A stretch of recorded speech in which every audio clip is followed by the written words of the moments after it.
مدینے میں جب انسان پہلی دفعہ جاتا ہے تو وہ احساسات بڑے خوبصورت ہیں. ان احساسات کو بیان کرنے کے لیے ہمارے پاس نہ الفاظ ہیں اور نہ ہی یہ ممکن ہے کہ اس کیفیت کو، اس خوشبو کو اور اس خوشی کو انسان کیسے دوسرے بندے کے سامنے رکھ سکتا ہے. نہیں رکھا جا سکتا. لیکن جو ہمارے کچھ سادہ مزاج سادہ لوگ وہاں سرکار کے روضے پر جب حاضری کے لیے جاتے ہیں تو وہ پہلی نظر جو سرکار کے روضے پہ پڑتی ہے نا، تو اس کے اندر ایک عجیب سا لطف اور سرور اور خوشی ہوتی ہے، محبت ہوتی ہے.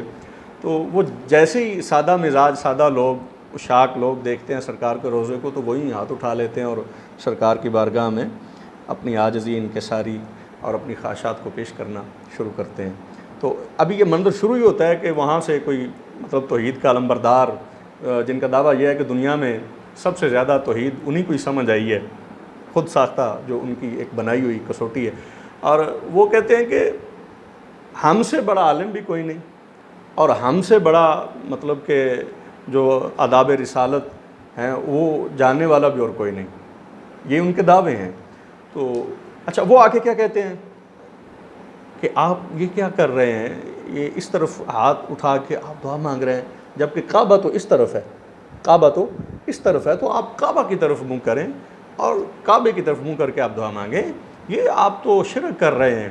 یہ تو اچھا، اب اس سے آگے وہ جو باتیں کرتے ہیں میرے رسول صلی اللہ علیہ وسلم کے لیے ضروری نہیں ہے، بس جن دوستوں کو اشارہ کرنا ہے وہ سمجھ جائیں گے کہ وہ پھر میرے آقا صلی اللہ علیہ وسلم کی ذات کے لیے کس طرح کی بات وہ کر دیتے ہیں جو کہ نہایت نامناسب ہوتی ہے.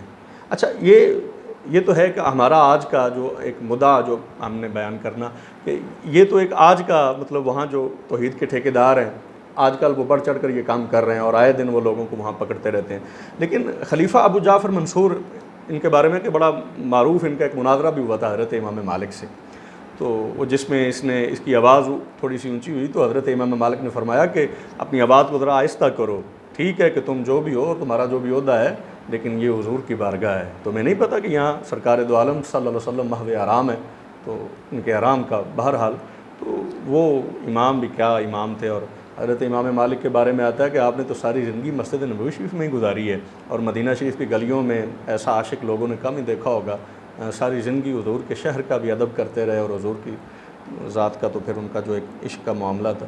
تو جب کہتے ہیں کہ ابو جعفر نے سوال کیا نا حضرت امام مالک سے کہ حضور میں دعا کرنا چاہتا ہوں تو میں کعبے کی طرف منہ کر کے دعا مانگوں یا میں حضور کے روضے کی طرف اپنا منہ کر کے دعا مانگوں، مجھے دعا مطلب کس طرف منہ کر کے مانگنی چاہیے. اچھا، یہ آج کا ایشو نہیں ہے کیا؟ آج یہ مسئلہ نہیں ہے. آج ہمارے سادہ مزاج لوگ جب وہاں دعا مانگتے ہیں حضور کے روضے کی طرف چہرہ کر کے تو وہ لال رومال وہ آ کے وہ کہتا ہے جی یہ آپ یہ کر رہے ہیں وہ کر رہے ہیں.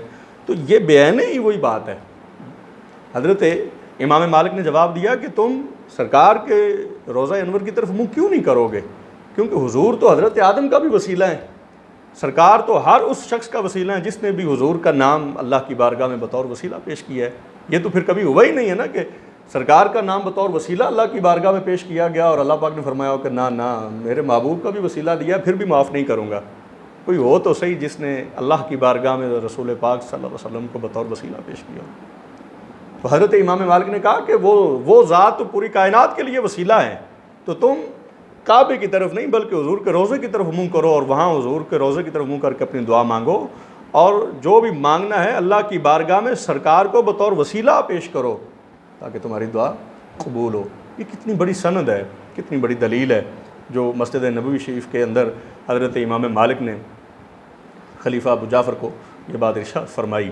تو آج پھر ہمارے لیے تو یہ دلیل ہے کہ نہیں ہے کہ سرکار ہی سب کچھ مطلب دیکھتے ہیں، سنتے ہیں، جانتے ہیں اور ہماری حاجات کو، اور ادب کے سارے تقاضے یہی ہیں کہ جب وہاں چلے جائیں تو پھر سب کچھ حضور ہی ہیں، پھر حضور کے روضے کی طرف ہی توجہ ہونی چاہیے. اور اعلیٰ حضرت تو مطلب وہ تو کہتے ہیں حاجی آؤ شہنشاہ کا روضہ دیکھو، کعبہ تو دیکھ چکے، کعبے کا کعبہ دیکھو. تو ہمارا تو عقیدہ یہ ہے کہ کائنات میں اگر کعبے کا بھی کوئی کعبہ ہے تو وہ میرے آقا حضرت محمد مصطفیٰ صلی اللہ علیہ وسلم.